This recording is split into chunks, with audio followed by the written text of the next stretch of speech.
Ambassador Lara Vance stood before the flickering hologram of what was once New Kyoto. Her reflection ghosted across the glass as the recording replayed. The city, once the crown jewel of Terran expansion, was gone. Towers that had once reached for stars were now molten skeletons.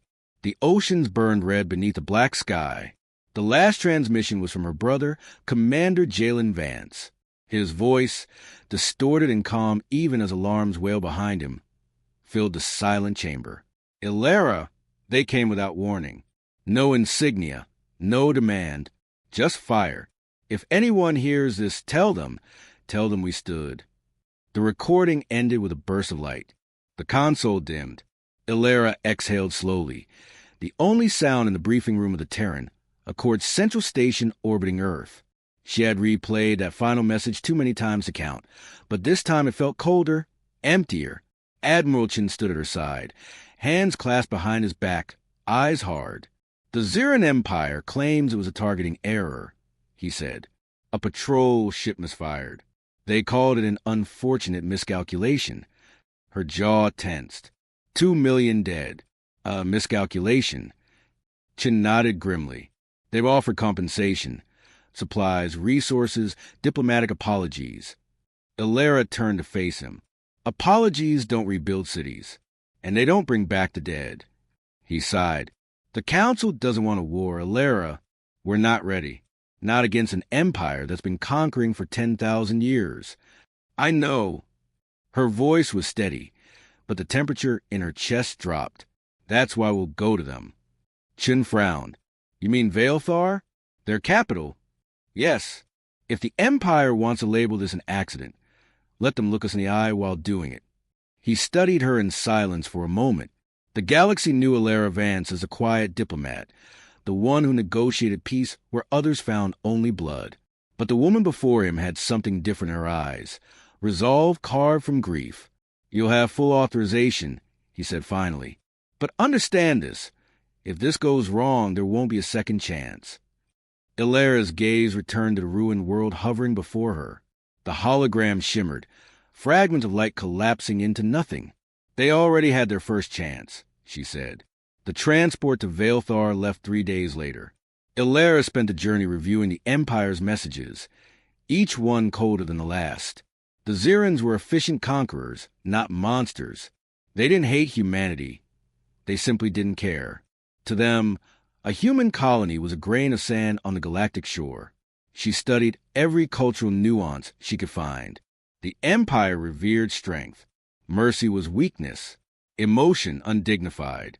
To negotiate with them, she would need to be more than a diplomat. She would need to be a mirror. Halfway through the journey, her aide, Lieutenant Rice, entered her cabin. Ambassador, the crew says the jump relay will bring us within 2 light hours of Veilthar.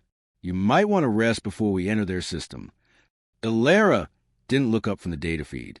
Do they rest before invading planets? Rice hesitated, unsure how to respond. No, ma'am. Then neither do we. He lingered, eyes catching the hollow photo floating above her desk, a smiling man in a commander's uniform, wind whipping through his dark hair. Your brother? Yes, she said quietly. He used to say stars look different when you bled for one. Rice lowered his gaze. The crew looks up to you, Ambassador. They think this mission means something. It does, she said. It means we're going to make them remember we're not a story they can erase. When the ship emerged from hyperspace, the sight of Veilthar filled the viewport. A world bathed in gold light, wrapped in metallic rings that glittered like a crown. Dozens of orbital fortresses stood sentinel, each the size of continents. Beyond them, fleets moved in perfect formation, thousands of ships bearing the crimson crest of the Ziran Empire. Rice swallowed hard. It's beautiful. Ilara's voice was low. So are weapons, until they're used. The docking protocol was tense but precise. Imperial escorts surrounded them, their ships sleek and sharp like knives. The Terran flag, a simple blue and white sigil, looked almost fragile beside the Empire's blood-red banners. The comm crackled. A voice, deep and dismissive, came through. Terran vessel Artemis, you are granted conditional entry. Any deviation from the approved vector will result in annihilation. Welcome to Veilthar. The word welcome carried the warmth of a blade. They descended through skies painted with auroras and storms of silver light. Veilthar's capital stretched across continents, a living machine of spires and lights, towers connected by arcs of glowing energy.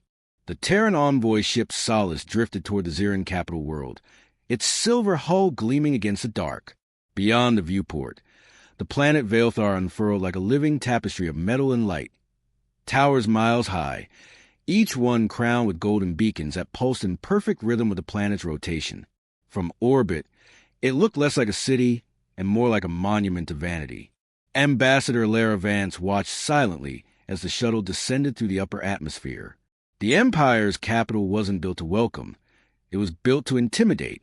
Even the clouds glowed faintly red from the reflection of the molten rivers running through the planet's industrial zones. The Xerans called it the heart of civilization. To Alara, it looked like a wound that never healed. Transmission from Veilthar Control, her aide murmured. We're clear to land at the Imperial Spire. They requested all weapons remain sealed until clearance. Alara gave a quiet nod. We came to speak, not fight. The aide hesitated. They don't believe that. Then let them wonder, she replied, her tone cool but measured. The shuttle sliced through the clouds, entering a corridor lined with hovering fortresses. Each was large enough to hold a small fleet. As they passed beneath, Alara caught sight of the Imperial banners, black fabric embroidered with crimson threads, shimmering like blood under light. When the shuttle touched down, Xeran guards awaited, tall, angular beings in ornate armor, each piece carved with the faces of conquered worlds. Their leader stepped forward, holding a staff crowned with a glimmering crystal. Ambassador Atera, he announced, his voice echoing through the docking hall. You will follow and show respect before the divine emperor, Kael'thorn. Your movements will be guided. Deviation will be unwise. Alara's eyes met his, calm but unyielding. Respect is earned, commander, not demanded. A faint ripple passed through the guards. The Xerans were used to groveling envoys, not quiet defiance. The commander's jaw tightened, but he said nothing. He simply turned and gestured for her to follow. The Imperial Spire's interior was overwhelming. Vast corridors carved from white stone veined with liquid gold. Holographic murals shifted across the walls, depicting centuries of Xeran conquest. Worlds burning, fleets kneeling, alien kings stripped of crowns. Every step echoed with history written in domination. Alara's delegation of 6 humans followed in silence. She moved with composure, her dark suit immaculate, her silver insignia, the emblem of the Terran Accord, catching the golden light. They were dwarfed by architecture, designed to make visitors feel small. Inside the Hall of Arrival, hundreds of courtiers stood waiting, their garments layered in metallic silks. The air shimmered faintly from the temperature control systems, engineered to favor Xeran physiology, warmer and thinner than human comfort. The courtier's eyes tracked her every move, curious and condescending, as if watching an exotic animal wander through a temple. From afar in the hall, a voice rose, smooth and regal. So, the Terrans finally sent a voice. Alara turned toward the speaker. The man who approached was slender, dressed in crimson armor lined with jewels. His pale skin bore a faint metallic sheen.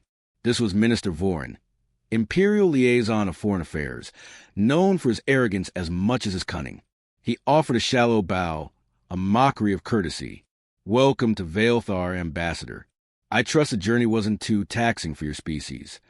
Not at all, Alara said evenly. We've crossed harsher worlds than this. A faint smirk crossed his face. Confidence is admirable in moderation. You stand in the oldest empire of the galaxy. Try not to forget that while you represent your emerging civilization, Alara tilted her head slightly. Emerging civilizations built this galaxy, Minister. Empires only inherit what others leave behind. The smirk vanished. The courtiers shifted uneasily. She walked past him toward the central dais, the soles of her boots clicking against marble designed to amplify every sound. The symbolism wasn't lost on her. This hall was made to turn every word, every step, into a performance. Vorin moved beside her. You speak boldly for a world barely out of its cradle. Perhaps, she replied, eyes fixed ahead. But we build our cradle ourselves. No gods, no emperors, just will. That line cut deeper than she intended. The minister fell silent. They entered the audience chamber, an immense circular hall, beneath a ceiling of transparent crystal. Through it, the Capitol's skyline stretched endlessly, spires of gold and silver cutting into the stars. The throne itself was a structure of light and shadow, suspended midair, surrounded by hovering banners. Illyra paused at the foot of the dais. The chamber was empty of the emperor, but guards lined the perimeter, their armor gleaming like molten metal. Vorin gestured toward the central pedestal. His Majesty will address you at the Council of Empires in 2 days, he said. Until then, you're confined to the diplomatic quarter. Consider it hospitality. Confinement under another name, Illyra said. Security, he corrected. We wouldn't want another misunderstanding between our forces. Her gaze sharpened. The last misunderstanding cost 2 million lives. You'll forgive me if I don't find the term comforting. Vorin's lips curled into a cold smile. Regrettable. But such things happen when lesser fleets wander into restricted sectors. The word struck like ice. Illyra felt a flicker of heat behind her ribs, but forced her breathing steady. Every instinct screamed to respond, to expose the Empire's arrogance for what it was. But anger here would be suicide. Humanity needed control, not fire. Instead, she met his gaze. History has a strange habit of humbling those who use that word. Lesser. He looked away first. Later, in the quiet of her assigned quarters, Illyra stood before the panoramic window overlooking Veilthar's endless cityscape. Ships streaked through the air, each one a symbol of wealth stolen from conquered worlds. The beauty of the Empire was undeniable, but so was its rot. Too perfect, too still, like a painting that had decayed beneath varnish. Her aide, Lieutenant Mara, entered quietly. The communication link to Earth is secure, ma'am. Illyra nodded. Patch it through. The holographic image of Admiral Chin appeared, stern and composed. You've made contact. Yes. The minister made their position clear. They see us as insects. And you? I reminded them insects can sting. A faint smile touched Chen's face. The council sessions in 48 hours. Don't let them bait you. I won't, she said softly. But I need them to remember New Kyoto. They want us to beg for recognition. Instead, they'll listen. Chun inclined his head. Make them believe humanity isn't a name they can forget. When the transmission faded, Illyra stood in silence. Below, Veilthar glowed like a sun trapped in its own reflection. She pressed a hand against the glass, feeling the faint vibration of the city's pulse. They thought humanity small, fragile, easy to dismiss, but they hadn't seen the fire that loss could forge. The hall of the council was older than most stars. It floated in orbit around Veilthar, a colossal ring of black alloy etched with symbols of the first imperial conquests. Thousands of delegates gathered beneath its crystalline dome, their forms mosaic of galactic life. Scaled, feathered, metallic, luminous. The air shimmered with translation fields and the low hum of overlapping languages. Humanity's presence was a ripple in a storming sea. The Terran delegation, 6 figures in gray diplomatic uniforms, walked the silver bridge leading to the center dais. At their head, Ambassador Illyra Vance moved with steady grace, her face unreadable. Every step she took echoed louder than it should have, amplified by the chamber's design. The galaxy was listening. The Ziran herald announced her with ceremonial precision. Representative of the Terran Accord, Ambassador Illyra Vance of Earth. A hush followed, more curiosity than respect. The counselors of older races leaned forward, intrigued by the newcomers from the spiral arm that had risen too quickly, too quietly. Illyra stopped at the speaking platform, her eyes scanning the half-circle of thrones. At the highest point sat Emperor Kael'thorn. His presence dominated the room, not by size but by gravity of attention. Draped in robes woven from light, his silver eyes glowed faintly beneath a crown of crystal filaments. His smile was calm, almost amused. "Ambassador Vance," he began, his voice deep and resonant, "we welcome the Terran Accord to the Council. I trust your journey was comfortable. It was efficient, she replied. Comfort was secondary. A flicker of interest crossed the emperor's face. He gestured languidly toward the gathered delegates. Then let us begin. The matter before us concerns an unfortunate encounter in the Ellerin sector. The destruction of your colony. What was its name? New Kyoto, Ilera said evenly. Ah, yes. Regrettable. Our admirals report a navigation error during a security operation. No aggression was intended. The Ziran Empire extends condolences. Condolences. The word hung in the air like ash. Across the chamber, murmurs stirred, some sympathetic, others dismissive. To the galaxy, such incidents were routine. Empires made mistakes, worlds burned, and bureaucracy moved on. Ilera stood motionless. Her aide, Mara, shifted slightly beside her, waiting for permission to activate the visual logs. Ilera gave a small nod. The chamber lights dimmed, and holographic projections filled the space. Images of New Kyoto before and after the bombardment. A serene city under twin suns. Then fire. Orbiting ships cutting across the sky. Shockwaves flattening buildings. 2 million lives erased in minutes. No defense fleet, no warning. The counselors watched in uneasy silence.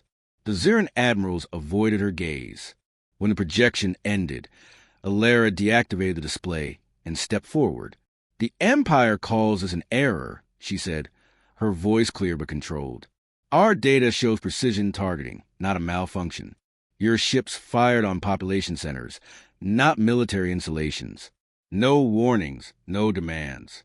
Just destruction. Vorin, the imperial minister, stood from a seat below the emperor. Ambassador, the evidence is inconclusive. The Empire deeply regrets the loss, but mistakes occur in war zones. The sector in question was neutral, Ilera interrupted, recognized by this council as demilitarized space. Humanity held no fleets there, only civilians. Her words were quiet, yet they cut through the noise. A few counselors exchanged glances. The Empire's narrative faltered. Vorin tried to recover. Even so, the Ziran fleet acted to protect trade convoys from pirate activity. If your colony was struck, it was an unintended consequence. Unintended, Ilera repeated. She let the word linger, tasting its hollowness. How convenient that your mistakes always seem to fall on the weak.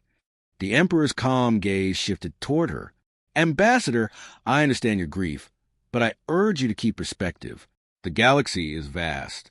Tragedy is inevitable. Ilera looked up at him, unblinking. For you, perhaps.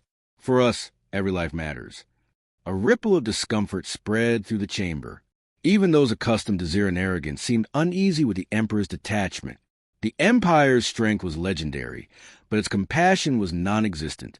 Ilera continued, her tone measured but sharp. We do not ask for vengeance. We ask for accountability. Admit the attack was deliberate. Acknowledge our dead. Kael'tharian smiled faintly. You presume the Empire answers to your moral code. We have ruled since your species still burned its forest for light. Do not mistake endurance for equality. For the first time, Ilera allowed a flicker of emotion, something cold and deliberate. Age doesn't grant wisdom, your majesty. Sometimes it only preserves arrogance. The silence that followed was absolute. Somewhere in the gallery, a delegate exhaled sharply. The Emperor's guard stiffened, hands tightening on their weapons. Kael'tharian leaned forward. You tread dangerously human. So does truth, she replied. The Emperor's eyes narrowed. He studied her like one might study a rare specimen, fragile yet defiant. Then he turned away, speaking to the council instead. The Empire recognizes no intentional aggression. The Terran Accord will receive reparations proportional to their loss. The matter is closed. Ilera's jaw clenched. She glanced at Mara, who looked ready to protest, but she raised a hand for silence. Then she faced the Emperor once more. If the matter is closed, your majesty, she said, then humanity has heard what it needed to. He arched a brow. And what is that? That the Empire values power over truth. But truth doesn't fear power. It endures it. The chamber's atmosphere shifted, an undercurrent of awe and tension threading through the air. The Emperor's expression hardened, but before he could respond, the council moderator signaled the session's adjournment. The delegates rose. Conversations broke out in whispers. Illyra turned, leading her team from the dais. Behind her, the Emperor's voice carried faintly through the echoing hall. Humanity plays a dangerous game. She didn't look back. Then it's one we didn't start. Outside the chamber, the corridors pulsed with light. Mara caught up to her. You shouldn't have pushed him that far. I didn't push, Illyra said, striding toward the docking platform. I reminded him we're not afraid. He won't forget that. I hope he doesn't. They entered the lift. The glass walls slid shut, revealing the vast expanse of the orbital station. Below, the planet shimmered, a world gilded in lies. As the lift descended, Illyra exhaled slowly. Her hands trembled once, only once, before she steadied them at her sides. Every word she had spoken carried weight. She couldn't yet measure. Humanity had just drawn a line, not in fire, but in conviction. Mara glanced at her. What now? Now we prepare for the next move, Illyra said. They think we came to plead. We came to watch them show who they are. The lift doors opened. Across the platform, Zirin soldiers stood like statues, their eyes fixed on her with cold disdain. Beyond them, the stars stretched unending, silent witnesses to civilization's playing gods. The Imperial Archives lay buried beneath Veilthar's shining towers, a labyrinth of glass corridors and silent guardians. Few were permitted entry, even among the Zirin elite. Knowledge was power here, and the Empire never shared power freely. Illyra Vance stepped off the Maglev platform into a corridor lit by pale blue light. Her escort, a stone-faced officer, moved ahead without a word. The air smelled faintly of ozone and sterilized metal. The silence was oppressive, as if history itself refused to speak. Her request to access the records of the new Kyoto incident had been granted, though the phrasing of the authorization carried an unspoken warning. This was not a privilege. It was an invitation to tread carefully. At the security gate, a tall Zirin in gray robes awaited her. His face was lined, his expression measured. Ambassador Vance, he said in fluent Terran, I am Archivist Sethar. I will oversee your visit. Thank you, Illyra replied. I appreciate your time. Time is the one thing we are taught to spend wisely, Sethar said, turning to lead her deeper into the maze. Most do not. They moved past rows of crystalline pillars that projected data in faint holographic waves. Empires rising, falling. The stars cataloged and classified. Every record was curated, purified, controlled. No error, no shame. Only perfection. Illyra studied the architecture as they walked. The Empire's obsession with order was almost pathological. Even its history was polished into obedience. Impressive, she said quietly. Sethar gave a faint smile. That's one word for it. Another is selective. She looked at him sharply. Selective? He stopped before a sealed door. Every civilization edits its story, ambassador. Ours simply does it better. He placed his palm against the reader. The door split open, revealing a narrow chamber lined with shimmering consoles. You may access the files relevant to your request here. I'll remain nearby to ensure compliance. Illyra stepped inside. The data field bloomed around her, displaying symbols and text scrolling in neat columns. She filtered through incident logs, command orders, fleet communications.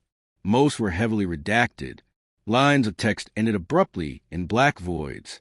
She worked methodically, her fingers gliding through projections, rearranging fragments, aligning timestamps. The Empire had deleted much, but not everything. Patterns emerged. Commands issued before the supposed navigation error. Fleet movements inconsistent with patrol routes. Target coordinates uploaded manually. Her pulse quickened. It wasn't a mistake. It was a test. An experiment to measure humanity's reaction. Behind her, Sethar spoke softly. You'll find truth here, Ambassador, but not justice. Be careful what you seek. She turned. You know what happened? He didn't answer immediately. His gaze drifted toward the glowing records. The Empire has forgotten what power is for. It conquers to preserve itself, not to understand. That is why it fears your kind. Fears us, she asked. He nodded slowly. Humans adapt. You grow stronger after every fall. The Zeran believes strength is eternal, but yours is different. It's born from loss. Ilara studied him, searching for deceit, finding none. Then why tell me this? Treason isn't a light offense in your empire. Sethar's expression hardened. I'm too old for fear and too weary of lies. Perhaps if you know the truth, it will end differently this time. She stepped closer, lowering her voice. You're saying this was an accident. I'm saying your world was chosen, he replied quietly. The Emperor wished to test the resolve of the Terran Accord, to see if humanity would break or stand. A hollow silence filled the chamber. Ilara felt the weight of every word settle into her chest. Her brother's last transmission flashed in her mind. Static, fire, the sound of sirens. 2 million dead, reduced to an experiment. Her voice, when it came, was calm, almost too calm. Then the council hearing was a performance. As are most things here, Sethar said. Ilara closed the archive interface, her hand trembling once before she steadied it. I can't take this evidence with me. It's encrypted and monitored.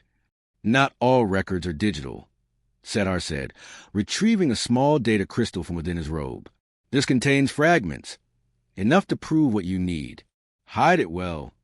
She accepted it silently, feeling the sharp edge press into her palm. Sethar's eyes softened. You cannot win a war against the Empire, Ambassador. Not with ships. Not yet. But you can win the narrative. Empires fall when their truth collapses. Ilara's gaze met his. You risked everything for this. He gave a faint, weary smile. I've lived long enough to see the same arrogance consume generations. Perhaps it's time someone else rewrites the story. Before she could respond, the escort's voice echoed from the corridor. Ambassador, your time has expired. Sethar straightened, his tone shifting back to professional neutrality. I trust your search was enlightening. More than I expected, Ilara replied, matching his composure. Good. The Empire values curiosity, within limits. They exited together, the door sealing behind them with a hiss. As they ascended toward the surface, Ilara's mind raced. The data crystal in her pocket felt heavier than any weapon. It wasn't just proof of the attack. It was a window into the Empire's corruption. When they emerged into the sunlight, Veilthar's skyline glimmered before them, flawless and hollow. The Empire's perfection was an illusion built on fear. Her aide, Mara, waited by the transport. Find anything useful? Ilara slipped the crystal into her sleeve before answering. Enough. Are we taking it to the council? Not yet, she said. The truth means nothing if it's spoken too soon. We need the right moment and the right silence. They entered the transport. The engines hummed softly as it rose into the traffic lanes. Below, the city flowed like molten gold. Mara studied her. You look different. Do I? Ilara asked absently. You used to hope the Empire could be reasoned with. Ilara's gaze remained on the skyline. Hope isn't gone. It's just no longer naive. The transport curved toward the diplomatic quarter. Inside the cabin, light flickered across Ilara's face, half shadowed, half bright. Her thoughts were sharp, focused. The council session was approaching. Soon, the Emperor would face her again, and this time she would not come as a supplicant. She turned to Mara. Prepare the statement draft. Delete the soft phrasing. I want every word to hit like steel. Mara nodded, concern flickering in her eyes. You're planning something. I'm planning clarity, Ilara said. They've hidden behind illusions long enough. When the council meets again, I'll tear the veil open. The Grand Council chamber of Veilthar shimmered with cold majesty. Hundreds of alien delegates filled its ascending tiers, their jeweled robes and scaled armor reflecting the dim blue light from the dome above. The air was heavy with tension, polished, restrained, waiting to fracture. At the center, beneath a vast holographic projection of the galactic insignia, stood the circular platform reserved for active discourse. It was here that Ambassador Ilara Vance would speak, humanity's representative, the survivor of New Kyoto's ashes, the one who would not bow. She adjusted the slim band on her wrist as her aide, Mara, whispered beside her, "This is it. Every camera, every frequency. Millions are watching." Ilera nodded once, steady but distant. "Let them." The Emperor entered through a corridor of silver light. His presence silenced the murmurs. Draped in ceremonial armor, its surface black and alive with faint golden veins, he walked with deliberate calm. The Zirin ruler didn't need to speak, to command attention. His power hung in the air like a storm before thunder. "Ambassador Vance of Terra," the Arbiter's voice announced, "the Council grants you the floor to address your petition regarding the destruction of New Kyoto." Ilera stepped forward. Her boots echoed on the marble. She met the Emperor's gaze across the distance, his eyes like cold suns, unreadable. She began simply, "When New Kyoto burned, we were told it was a navigational malfunction, an unfortunate error. 2 million lives gone, erased by accident." Her voice was calm, deliberate, "But I have seen the truth." The chamber rustled. A few delegates exchanged uneasy looks. Ilera lifted the small crystalline shard Sethar had given her. It caught the chamber light, refracting it into thin lines that danced across the floor. "This contains Zirin command logs, intercepted unaltered. It proves the strike was deliberate." The Emperor did not move. "Lies crafted by desperation," he said smoothly. "You speak of proof, but all I see is performance." "I expected denial," Ilera replied. "It's easier than facing what your empire has become." "Careful, Ambassador," the Arbiter warned. "Accusations without verification violate Council protocol." "I welcome verification," she said, pressing command on her wristband. The crystal projected a sequence of holographic data above the platform, command signatures, fleet orders, timestamps matching the attack. The evidence spun like a constellation of betrayal. A murmur rose from the Council tiers. Some leaned forward, others recoiled. The Zirin delegation remained still, masks of polished restraint. Ilera continued, "Your Majesty, these records were sealed inside your own archives. A senior archivist risked his life to preserve them. Tell the Council, was it also an accident that the order was signed by your hand?" The Emperor's composure cracked for an instant, the faintest tremor in his jaw. Then he smiled. "You misunderstand power, human. The Empire acts to preserve balance. Your colonies expanded into restricted sectors. Consequences follow ambition. Balance." Ilera's tone sharpened. "You call the slaughter of civilians balance? You invaded our system and called it discipline." The Emperor's voice deepened, cutting through the rising tension. "You are children playing at civilization. We taught your species governance, order, peace. You repay us with arrogance and rebellion." Ilera stepped closer to the center, voice steady as steel. "You didn't teach us peace. You taught us endurance. You made us remember pain. Every world you've broken has whispered one truth. You are not gods. You're parasites feeding on fear." Gasps rippled across the chamber. The Arbiter struck his staff against the dais. "Ambassador Vance, you will respect." "I will respect truth," she said sharply, her voice ringing over his. "And the truth is this. Humanity will not kneel. You attacked our home. You murdered our families. And you expected silence." The Emperor rose, the movement slow and deliberate. "Enough." His voice rolled like thunder. "You stand before the ruler of 1,000 worlds and dare to speak of defiance? You forget your place." Ilera met his fury with calm defiance. "You forget that places can change. Once, humanity begged for recognition. Now we stand as equals or enemies, if you prefer that balance." A moment of silence followed, stretching like the edge of a blade. Then, faintly, applause began, soft, hesitant, from a delegate in the lower tiers. Another joined, then another. Within moments, the chamber trembled with the sound. It wasn't unanimous, but it was enough. Enough to shift the tide. The Emperor's eyes narrowed. "You play a dangerous game, Ambassador." "Games end," she said quietly. "Empires do too." The Arbiter intervened quickly, sensing chaos brewing. "The Council will recess to review the evidence." This session is adjourned. The lights dimmed. The Emperor turned without another word, his cloak sweeping behind him. His guards followed in rigid formation.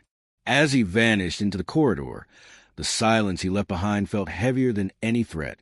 Mara joined Alera's side, whispering urgently, "You've just painted a target on your back."